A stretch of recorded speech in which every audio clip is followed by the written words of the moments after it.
the stuff that I noticed between the two teams was that the Bills seemed like they actually added to their team and made their team better. Von Miller was huge, obviously. If you watch the game, you know he was one of the biggest players in the game. Jamison Crowder actually helped them. Isaiah McKenzie, who had some moments last year, just looked like they were a little more well-rounded. And their offensive line, they were running behind the left side and just pounding. So I felt better about the 2022 Bills than I did about the 2021 Bills. Again, it's one game. The thing I really want to talk about is the Rams, because the Rams, you could feel it the whole game. They couldn't block. The running backs, I thought all three backs on the Bills looked better than any of the Rams running backs. It was Kupp by himself. We never saw Allen Robinson. At one point, I was trying to remember, did Emmanuel Sanders retire or Allen Robinson? Then I realized it was Emmanuel Sanders. Robinson was out there, wasn't doing a lot. They had no deep threat. They obviously missed Odell in a huge way. They missed the way he could stretch the field.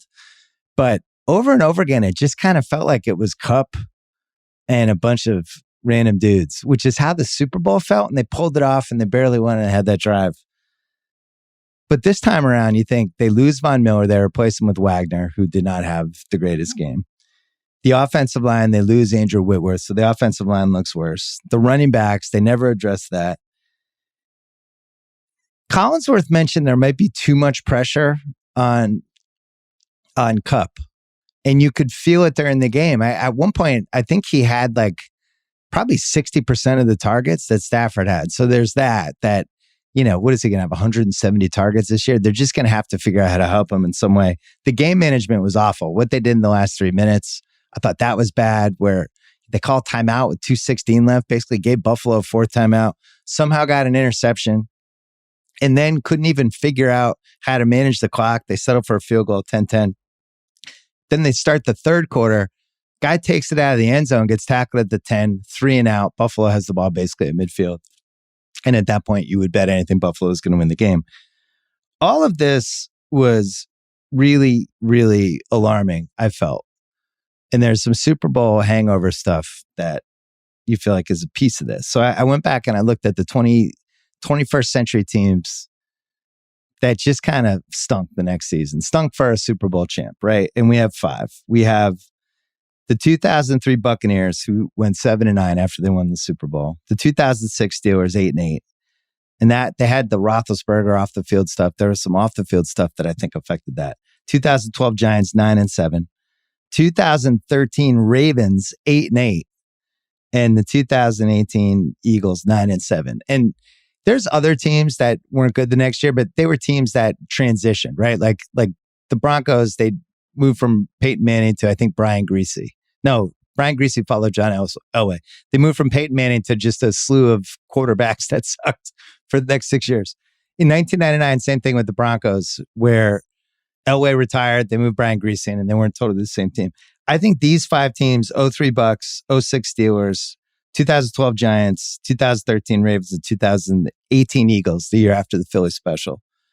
Those are the 5 that I guess would be the parallels for this. And really the 03 Bucks, I think, and the 2013 Ravens, especially because those were older teams. They kind of went all in to try to win the Super Bowl. They did. And then the next year, all hell broke loose. The 2013 Ravens, ironically, they played the first game of the year at home and they lost by 22. The Rams lost tonight by 21. I don't think any of this is good for the Rams. And it just looks like they're worse. They look slower. And I was alarmed. Even when it was 10-10, it just didn't feel like I was on multiple texts like, wow, they just don't look like they're on the same level as this Bills team. I don't know what this means for the NFC going forward, because I only really had 6 playoff teams that I liked. And if the Rams are just going to have one of those seasons, yikes. I met Minnesota, Green Bay, San Francisco, Trey Lance. I don't know. Philly, I like. Tampa. Then you start going into, can Carolina surprise us? That was my sleeper team. New Orleans. But we might be in a situation where the AFC is just way, way, way more loaded than the NFC. And you look at Buffalo, they have, by my account, 5 tough games left, which 3 of them are coming up. Week 3 at Miami, Week 4 at Baltimore, Week 6 at Kansas City, Week 8 home for Green Bay, and Week 17 at Cincinnati. The fact that they took this one down and they're 1-0, I mean, they answered certainly some of the questions I had. They look better than they did last year. They responded to the hype. But then going forward, like if the schedule is a little bit easy, they look like they've just completely unlocked Josh. And one of the things I worried about them was what happens with Brian Daboll leaving. Turns out that didn't matter. The new offensive coordinator came in. He crushed it. He was able to use Allen rushing around. And I was really impressed by Buffalo, but I'm also not sure if the Rams are good. And that sounds like I'm pouring water on the Buffalo wing, and I'm really not, because like Buffalo didn't play that well. No, they turned the ball over 3 times in the first half. It wasn't like they were lights out. Second half, they were lights out. And the fact that we ended at 31-10 with 4 turnovers Buffalo ends up having. We're going to know 4 weeks from now, all right, was Buffalo that good or did the Rams stink? And that's the great thing about week 1. You can jump to, I overreacted to this game 19 times as it was going along.